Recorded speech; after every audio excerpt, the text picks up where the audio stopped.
Hey guys, welcome to 1208 Pennsylvania Avenue. We bought this property yesterday, March 11th, 2024. And today I'm going to be doing something a little bit different than I normally do. We're actually going to be doing the same type of walkthrough in regards to understanding what we need to do for this particular property. And we are actually going to be converting this particular property to an Airbnb because it makes the most sense based on what's currently going on in the general area. So stay tuned and watch the full breakdown on how I'm gonna be giving you my analysis on why we're converting this to an Airbnb and what we're gonna be doing as far as repairs. So stay tuned. Okay, so looking at the property, this property looks already pretty good. It's a 3-bedroom, 2-bath. It's right above 1,000 square feet. And it's a nice little 1-story house. And so my process here is going to be the same. I'm going to walk the outside of the property, give you guys my thoughts in regards to this particular property and what needs repaired. We already got a home inspection already done on the properties. Most of the scope of work is going to be built off of that, but we're going to be basically touring the property to give you an idea of what we need to finish. So first things first, I noticed that the vegetation here needs to be kind of trimmed. The bushes, there's some rot on the stairs and the handrails on both entrances. The windows look fine. The siding looks fine. It looks relatively new. And so far around the left side of the house here, everything looks pretty good. This right here, this little piping here needs to be probably fixed or, I don't know, trimmed right here. Windows look good. There are some repairs that need to be done on the roof based on the home inspection that we end up getting. Everything else on the outside looks good. I like this PVC fence. It tends to last a lot longer than your typical wood. And I'm gonna head over to the right side of the house. And as I do so, here is a look at the neighborhood. The neighborhood is pretty quiet as well. Nice little 2 little birds here. So going on the right side of the house here, this faded paint, probably gonna have to redo some of the wood rot that's probably around the trim, usually the base of the doors. We're probably gonna paint the shutters and the doors a different color. The light fixture looks pretty good, so I'm gonna leave that alone. Gonna replace this dryer vent right here. That has access to the crawl space. We did take a look at the crawl space. There's some stuff that needs to be repaired underneath the crawl space, like some rotted wood. The roofing looks good here. The soffit looks good that's underneath the roof right there. And then the PVC fence, right? And then the backyard is pretty deep. You can't really tell, but also the floor and the ground right here is really soft. So here's the back. There's an outlet right there. Probably needs to be, that looks pretty good actually. So this part of the house needs to be power washed, as you can see here. Okay, and that entrance to another room. We might replace that light fixture right there, but not too sure. This is the HVAC unit. It's quite dated, but we're gonna let this thing go for as long as possible until we have to replace it. And that's the outside of the property here. And then this is the backyard. There's a little platform over here that the decking boards are rotted out. And so we're gonna probably have to replace this, which is no problem at all. And we might just convert it into what it is right now and just basically put it as trek boards and then put some chairs or some furniture out here and then create a pathway from that to here. But overall, that's basically it. And the shed over here actually is rotted out. We might have to tear this thing down and put in an extra fence. So that's it. Let me give you guys some pointers. So as you're walking the outside the property, you want to take a video, like I've been telling you guys before my previous videos. You want to take photos of each side of the house itself, and then also take pictures of any additional like storage facilities, like shed or units that you see on the property or structures, and then take photos of the HVAC unit. You want to take a photo of the manufacturing tag on the back of the unit, and then any discrepancies that you end up seeing around the house. So that way you can go back when you build out the scope of work and have that as a reference, so you can build that scope of work for your contractors and add more details. So now I'm gonna jump into the inside of the house and give you guys a little tour of what it looks like. We are actually inside the property right now. I'm in the living room area, so I'm gonna turn the camera around to give you guys my feedback on what I plan on doing to this particular property and kind of getting it up to an Airbnb status. And later in the video, you guys are gonna be checking out my comps and what I plan on utilizing as a comparable to turn this into what I feel like could be a competitor and also give us great rent rates. So make sure you guys like, comment, and subscribe. Really do appreciate it. All right, let's get back to the video. All right, inside of the property here in the living room, there is the fireplace and the light fixture, which is the ceiling fan. Looks in great condition. The floors here, you can see there's some gaps in between. You can see that they're like the grooven boards here. So our thought process here, the floors look pretty good. They don't look too bad or banged up on the living room, so we might keep them and dress things up, like the shoe molding and the baseboard right over here. As you can see, it's kind of ripped up, but not too big of an issue here. And then just painting the walls a different color, maybe mounting a TV here, and then, you know, cleaning all this stuff up. We have a vent up there, which is great. We're gonna probably paint the vents white. And then heading into the kitchen here is a nice little opening, and we're gonna kind of step in here. We're gonna make sure that all the electrical plates are white, same type of plates throughout, and then painting the kitchen itself. The tile here looks pretty good. I don't see any cracked tile anywhere so far. Now this is the kitchen here. So what we plan on doing,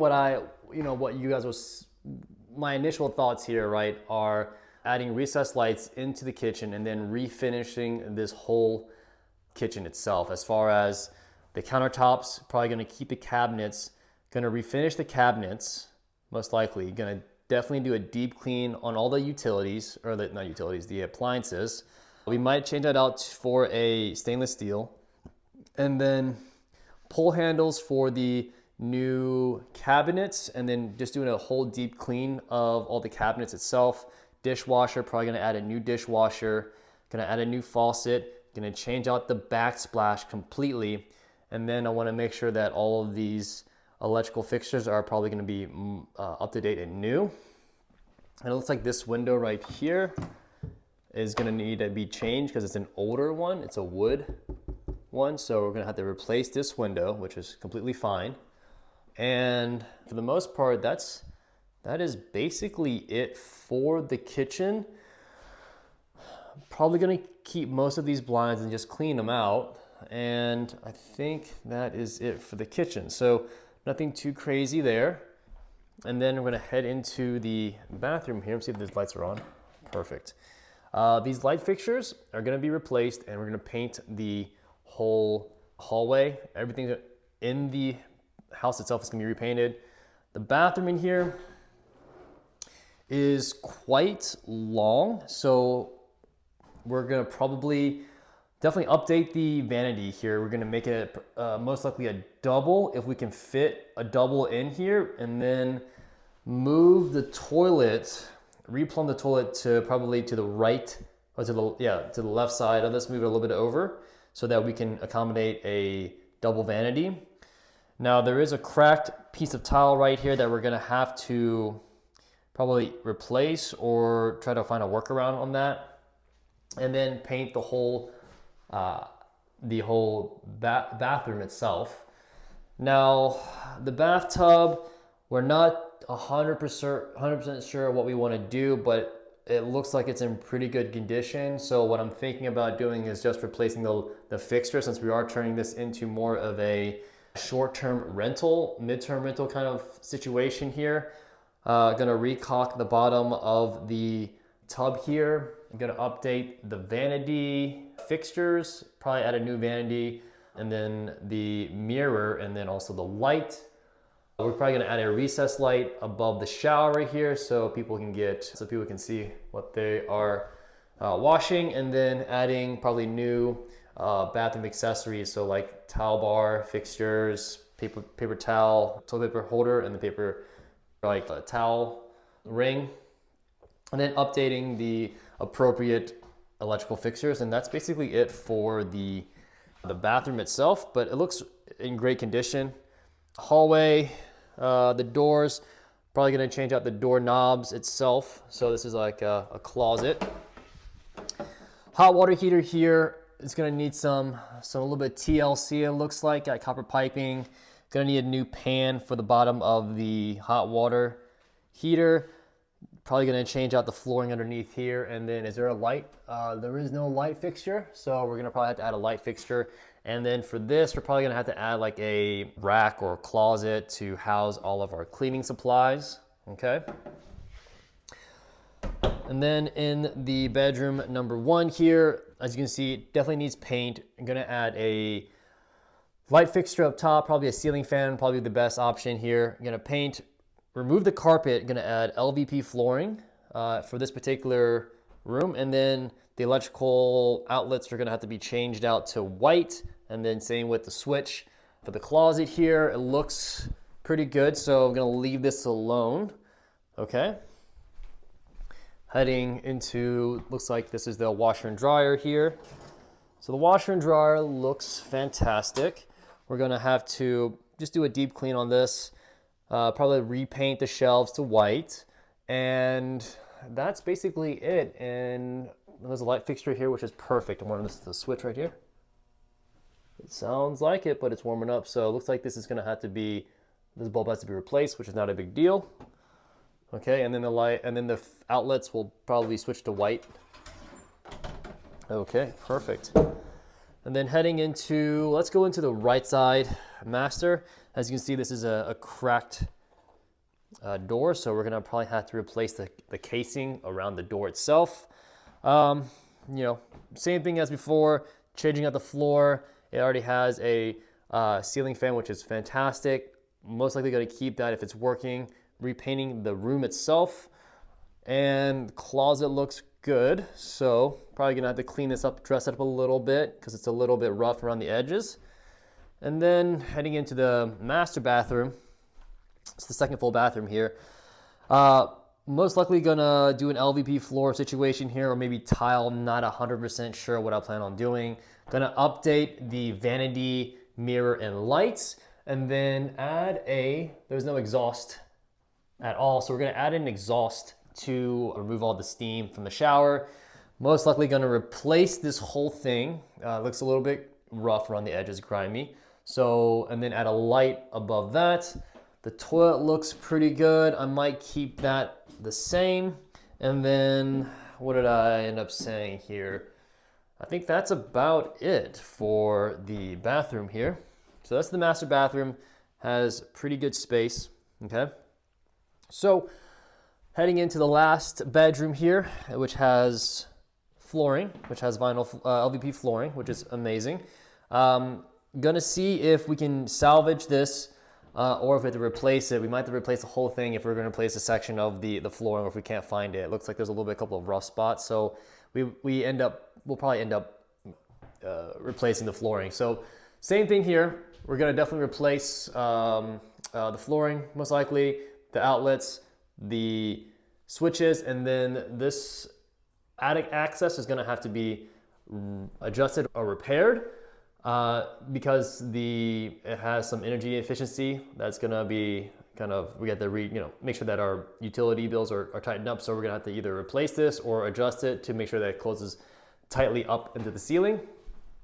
And paint, and then if we can add a light fixture here, definitely gonna do that. And then this leads to the outdoors. This is a little bit interesting layout because this is a bedroom. This goes outdoors, outside, as you can see, as we were before early in the video.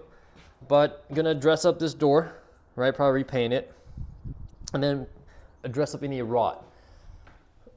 Okay, so that is the bedroom. And that is the full tour of the property. All right, guys, that is the inside tour of the property. And I'll give you my thoughts in regards to what I plan on doing to this property to kind of convert it into an Airbnb and what I plan on doing as repairs. So again, if you guys should definitely take pictures of the inside of the property. I like to take probably 3 photos of each room, and I go to the corners of the room and I get a long landscape view of it and I take photos of it. So just so I can do it before and after and also look at it as I do my scope of work or any references that I need to point out. So let's go into the office and I'm going to show you guys our comparables, what we plan on doing to the property to get up to the comparable nightly stay, and give you guys my thoughts on the budget that we're going to allocate for this property through our estimated repairs. And so let's jump into there right now. Welcome back to the office. In this section, I'll be going over a couple of things that I already mentioned in the beginning of the video. I'm going to be going in full detail and nerding the heck out in regards to how to build a scope of work by leveraging a inspection report, and with the photos that we're taking on the outside and in the interior of the property, leveraging that to enhance the scope of work. And if you want a copy of the scope of work template, it's in the description below, so make sure you guys check that out. It's a free download. Next, I'm going to be going over how I'm estimating the rehab for this property. So that is also in the description below. It's a free template where you can basically plug in numbers and follow along. So that way you guys have a deep understanding as you're going through this. Next is the strategy that I end up coming up with as a short-term rental or a mid-term rental, kind of a short stay. And we're going to be deep diving on what I look for when I'm trying to make a property be this type of model, this exit, right? Just doing my comps, right? And lastly, I'm going to be talking about funding. How are we going to be funding all of these repairs, this cost associated with this particular property? So let's jump right into the computer and I'm going to be going over the scope of work now. All right, welcome to the scope of work section. By now, you should have downloaded the scope of work template. You'll find something along this lines. You'll have this color table probably a little bit further down. You can always move it up, but I like to move mine up just so it's right in your face. Just make sure that the colors, the paint colors are right there. So basically, I've already filled this whole scope of work out, so you don't have to watch me fill it out because that is hella boring. So first things first, I end up picking all the colors for the property. This seems like a lot of work, but it's completely necessary because it will cut down on communication between you and your contractors, and there will be no miscommunication as far as what they need to do in each section of the house. Okay, so I normally like to start how I walk the property. And what I mean by that is I like to address the exterior first. What I mean by that is like I like to write down all the things that need to be addressed on the exterior of the house first. As you can see, the general encompasses pretty much everything when it comes down to the property, and then the landscape, and then the roof, and then the crawl space. So the crawl space itself could be either inside or outside, but to get access to the crawl space, you got to go outside in. Sometimes you can go inside the house, but for this particular property, you got to go outside and then into the crawl space. Okay. So nothing crazy here. And I'm leveraging this particular scope, this inspection report, to help me build out my scope of work. And let me zoom in real quick on this bad boy so you guys can see. This might be too much, but this tells me what I basically need to repair on the majority of it, like the major defects, right? So I'll give you guys an example. If I scroll down here, these are all like the ones that need to be repaired, but pictures are explaining it way better than I can say it. All right, so some of the bushes need to be trimmed. Let me see here. Let's give you guys a good one. So there's some foundation cracks that needs to get addressed. Okay, so here we go. So in the crawl space right here, I have it in this section. I'm going to tell the contractor to replace all the floor rot. We have a lot of moisture damage right here, as you can see. And this is basically, I believe, towards the back of the house, I want to say, where it kind of slopes in. There's a wood rod around the front porch, so it kind of points all that out. So that can be transferred into your scope of work in here, right? As you can see, some nail pops on the roof. There's some potential leak going on right here, and it gives us a great reference point to where we can point to the photos and tell our contractors, look, you need to replace this and do this. So to make it even easier for your contractors, I'll just give you guys some idea here. I can actually do a screen capture, and what I can do with then, like, I can kind of place these photos in my scope of work, so whoever's in this section, my roofer, has references of what the heck I'm talking about. And I can obviously give them the inspection report if necessary. But I wanted to, if you want to make it convenient for your contractors, this is even more of a time consuming part, but you don't have to do this, right? So I'm doing it to show you guys an example, right? So boom, make it the same size, get on the same line here.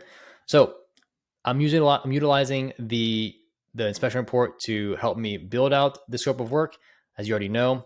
And I'm basically taking all the things that I feel like is necessary to get replaced or repaired in here. And then to enhance this particular process, as I go ahead and take a look at the photos that I took.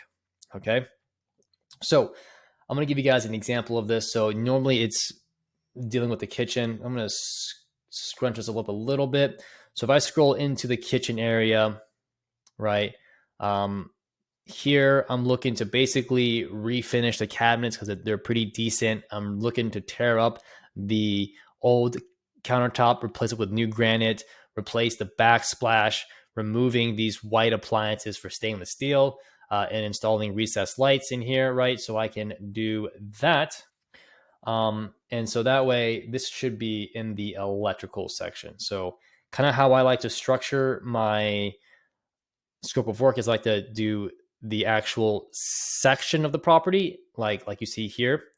And then what I like to do is segment the trade. So I'm gonna need a plumber to plumb all the wet spots, and I'm gonna need an electrician to do all the electrical work that I'm looking for throughout the property, right? So I like to break it up that way. So it just makes it so much easier for them to do what they need to do. And I'll put like and one recess light above the kitchen sink. Okay.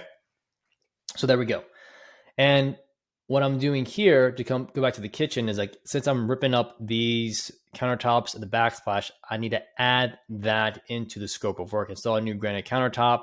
And if I wanted to, I can install a new undermounted sink. So normally with granite countertops, you want to install an undermounted sink underneath it.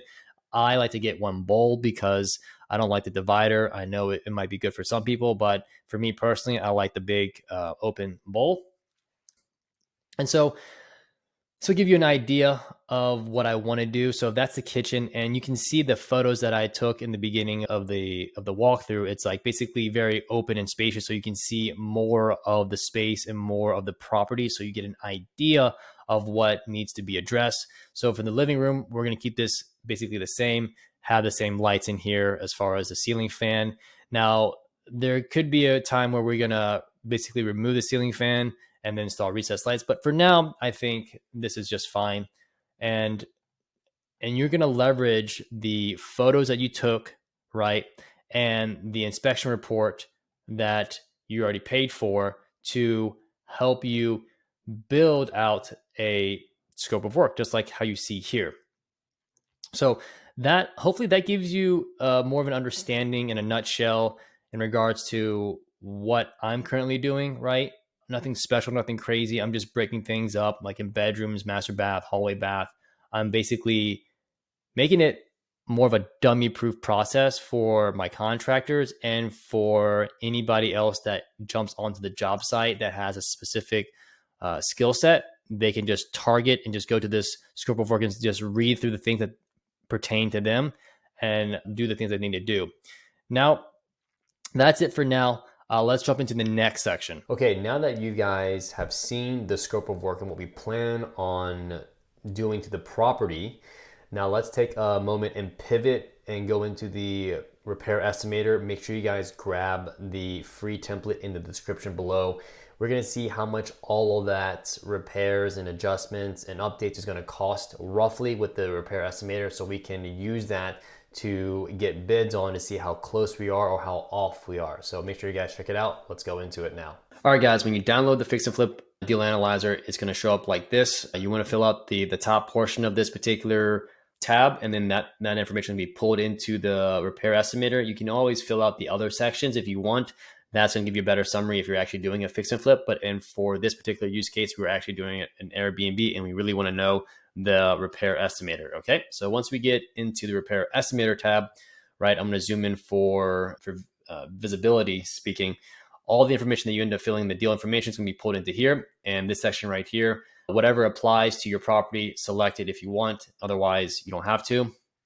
The next section here is basically the exterior, just like how the process is. You want to do the exterior, interior, and then whatever it is that you're looking to update and add notes to different sections, you can add it in this particular deal analyzer. So exterior, it goes into different sections of the property and it gives you different types of repair types. So you can take a look at that. And then the number column here is based on your square footage based on the unit. So you can have price per square foot. You have like a quote unquote each, like every single quantity, right?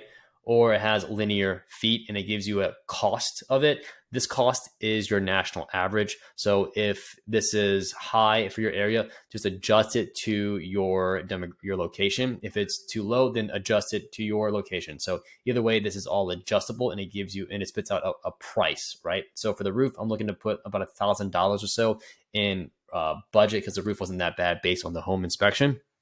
So I'm going to go kind of fast through these different sections so you guys get a high level overview like I ended up saying before. So you have gutters, you have finishes, you have masonry work, you have painting, you have windows. So all of that's on the exterior of the property, right? And then it goes exterior continue, and then as garage, landscaping, concrete, decks, pergola, fence. So all of that is here, and you have different repair types based on what you are looking for. Now, if you don't have what this particular repair type, you can always put it at the bottom of the deal estimator, as I'm going to show you here in a second. And then when you scroll in down to the exterior notes, you just type in whatever notes you want to type into based on what you saw on the property, if it's applicable to you. Next is the interior of the property. So just like how we're walking the property in the field, we just want to actually do it same thing on the repair estimator. So you have same situation, you have category, you have the repair type, and you have the square footage. As you can see here, I'm allocating 1,200 square feet for painting. Now that also includes walls and ceilings. This could be a little bit higher. Normally it is. But then we're going into flooring. We're going to the kitchen. So these two section right here is amazing because it's grouped, meaning it groups everything together. And you can read the description right here to tell you what you're going to be allocating money for. And if you need an off item per se, we do. This particular deal analyzer has that. So if you need like an extra like range or whatever, you want to dispose of the old range, what we're doing right now, you can just allocate that in here. Bathroom is the same way. You can group it all in one lump sum, or you can do a line by line item. So that's great. And this continues further. So you have framing, insulation, wall, door, and trim, and then basement, and then foundation. So all of that is already covered in here. And if it's not covered, you can always add it into the notes. Okay. So next is your MEPs, your mechanical, right? Your HVAC, and you have your plumbing, and then you have your electrical. Probably the most expensive section is in this particular area right here. Next is others. So whatever is not stated in the top sections of this deal or this repair estimator, it can be allocated into this particular section. So you have demo and dumpsters, which everybody normally gets if you're doing a demo. You have termites and abatement, and you have permits. This area is kind of overlooked, but there's room for it. Now, if you don't have the items that you're looking for in this deal estimator, you can always add it here, right? And you can specify the cost, and then it'll do the total for you. You can just do a drag down, right? You can just drag this down, and from there it has a calculated. You can copy the formula.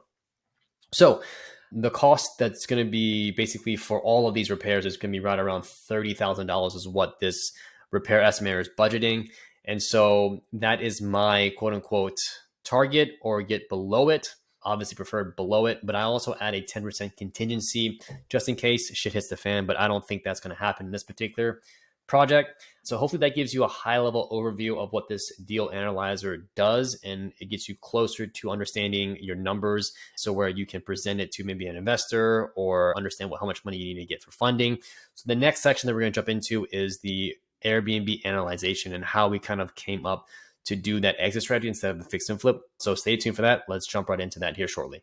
Hope you guys found that exercise valuable in understanding the repair cost of this property to get it up to speed on where we want to be at when we convert it to an Airbnb. So let's shift gears here real quick and jump into underwriting it as an Airbnb and understanding the thought process on how I look at it and how and why I'm transitioning to a fix and flip into a short-term rental. I'm gonna show you guys the comps that are on Airbnb and the amenities around the area and like what I look for. So without further ado, let's jump into it. Okay, let's just jump right into underwriting here to underwrite this property as an Airbnb. And I'm gonna give you guys what I look at when I underwrite for an Airbnb or an extended stay or midterm, something, anything along those lines.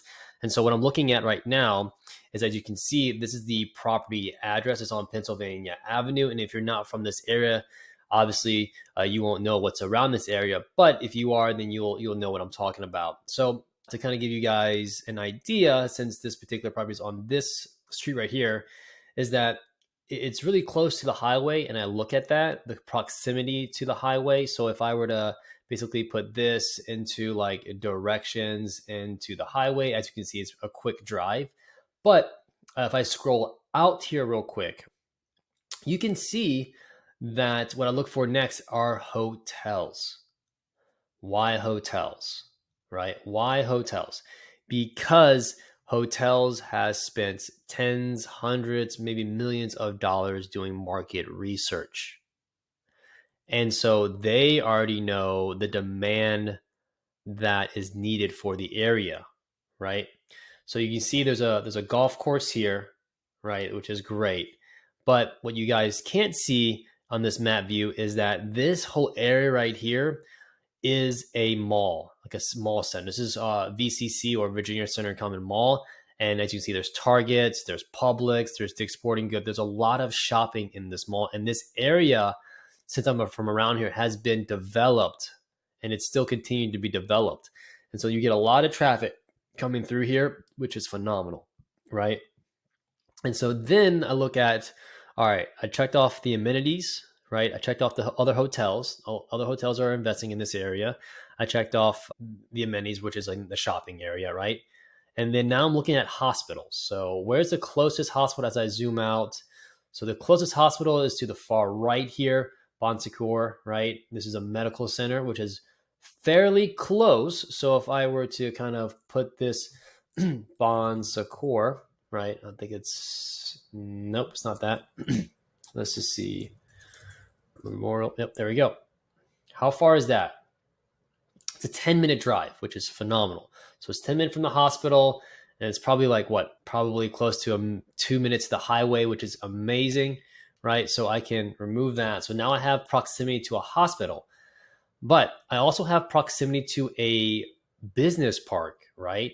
And amazingly speaking, it's right here. So if I go to a different layer here, you can see all the other businesses that are near the property. You have Bon Secours, the College of Nursing, which is amazing. You have Dominion Energy, which is also amazing. And then you have a couple of other of these things. And then, so now that I have an idea of locality and amenities and accessibilities to things that we need, now we want to look at any development growth in the area. So I know my area pretty well, and I understand that they're developing this thing called the Green City right here. So I'm going to click to it, and lo and behold, this is next to that business park. And what they're looking to build is all of this, right? So future demand, you have hotel conferencing, you have park systems, you have retail stores, you have offices, you have, arena. So you have all of these things, and you have potential future revenue that you're looking at right now. They're going to build a basketball arena here, the hockey. So you're going to have future people coming in from all over the country to go here, and then people visiting as well. So not only does this particular property sit right here, but it's very close to the business park. It's very close to this amenity, that's the future amenity.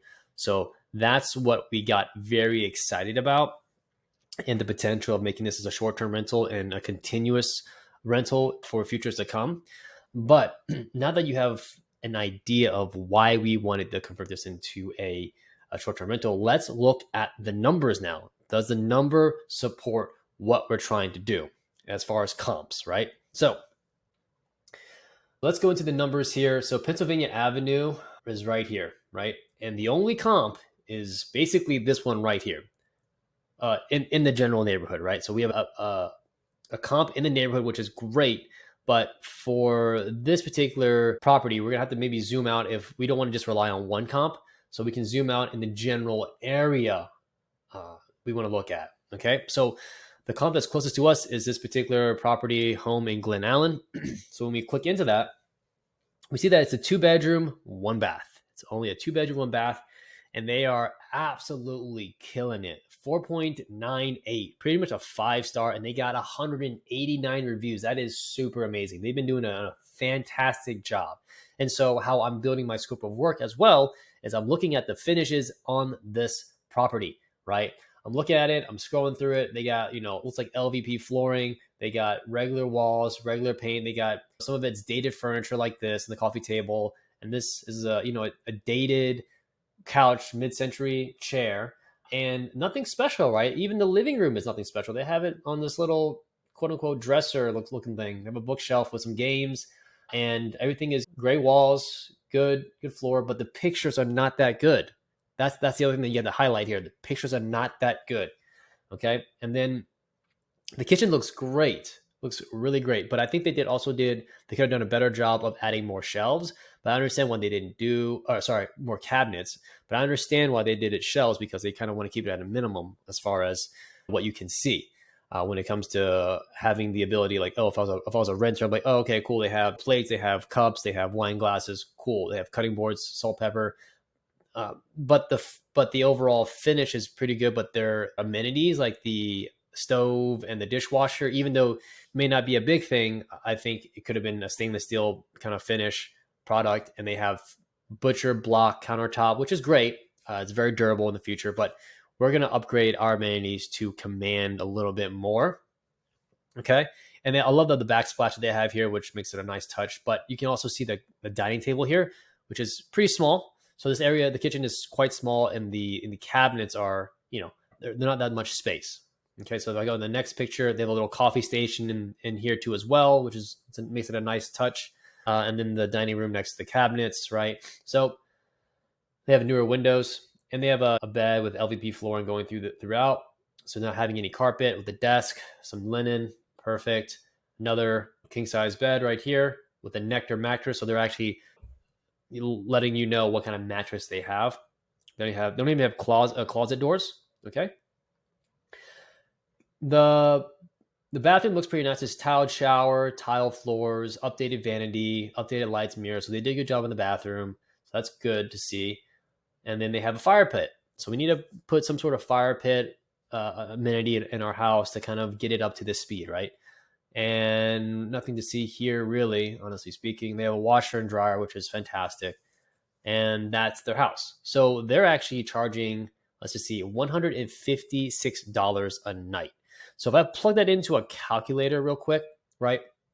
And let's just say for 30 nights, for $156 a night, times it by 30, that's 30 nights in a month.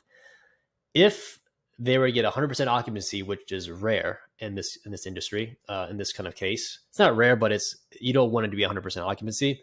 They're making $4,600 roughly a month, but obviously, as you know, there's not fully 100% occupied. So let's just put it even at a 70% occupancy rate, right? So they're making right around potentially $3,200 a month, right? For a 2-bedroom, 1-bath. And so our property is a 3-bedroom, 2-bath. So essentially we can charge more and get more guests in the space. So we know we can make at least $3,200 a month.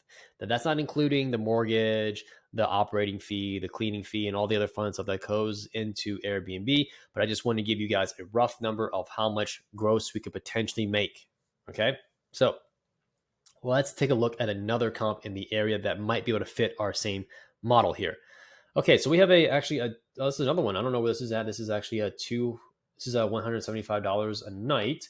It's probably over here, it looks like. A fancy cabin. So another guest favorite. This is a two bedrooms, three beds, one bath, 4 guests. This charges $175 a night. And let's see how booked they are. They're actually pretty booked, or they might live here. Not too sure, but if this calendar is correct, then they are maxed out. And they have a great review. They've been here for 5 years, 225 reviews at 4.9, which is absolutely amazing. And I'm looking at their decor. I'm looking at the finishes. I'm looking at what they have going on. So overall, it looks fantastic. A little bit of carpet. It looks a little smaller, looks a little more compact because the kitchen's a little smaller, right? So it's got great architectural features. And the amenities here look great.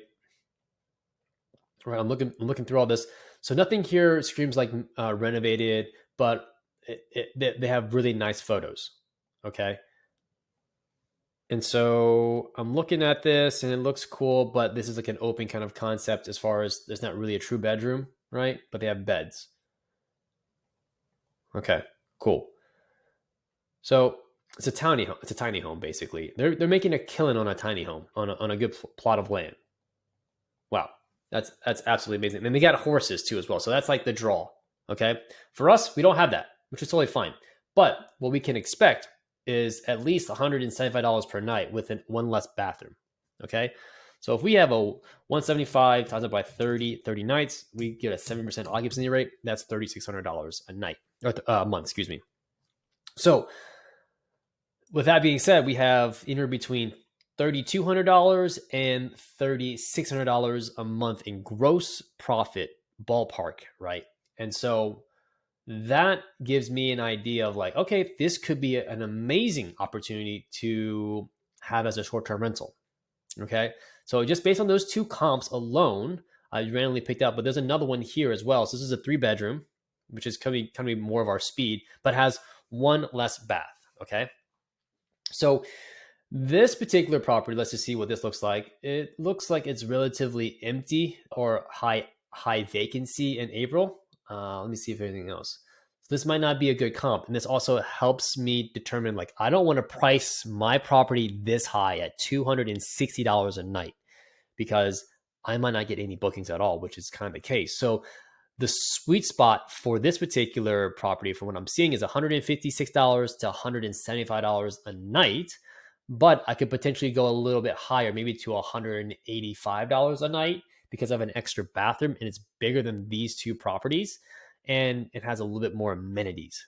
So if, let's just say, on the high end of things, right? So if I do 185 per night times that by 30 nights and I do a 70% occupancy, I can potentially expect $3,800 a month on this property. So my range at this particular point in time is between $3,200 to $3,800, which seems like a very good cash flow overall.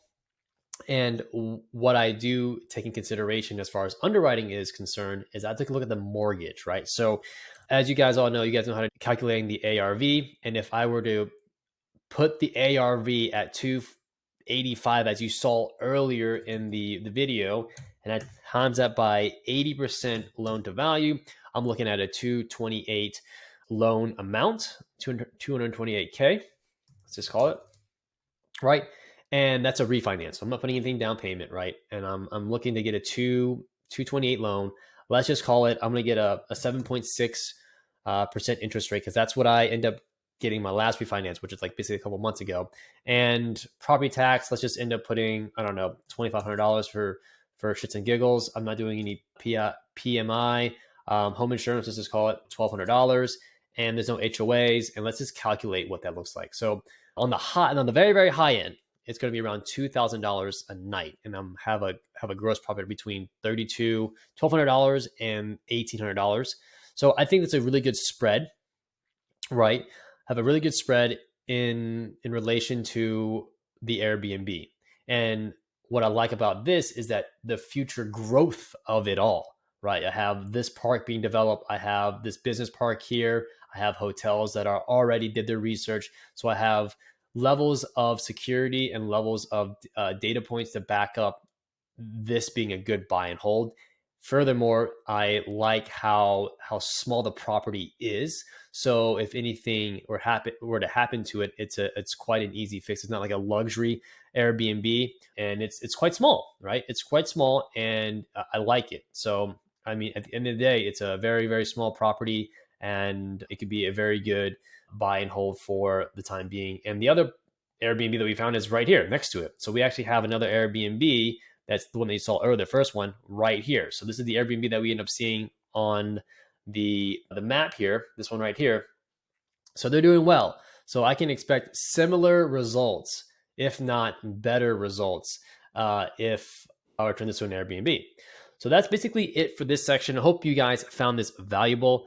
And let's just move into the next section is like funding. How the heck do we fund this thing? All right, let's talk about funding the deal. So the funding for this particular property will be structured in 3 different ways.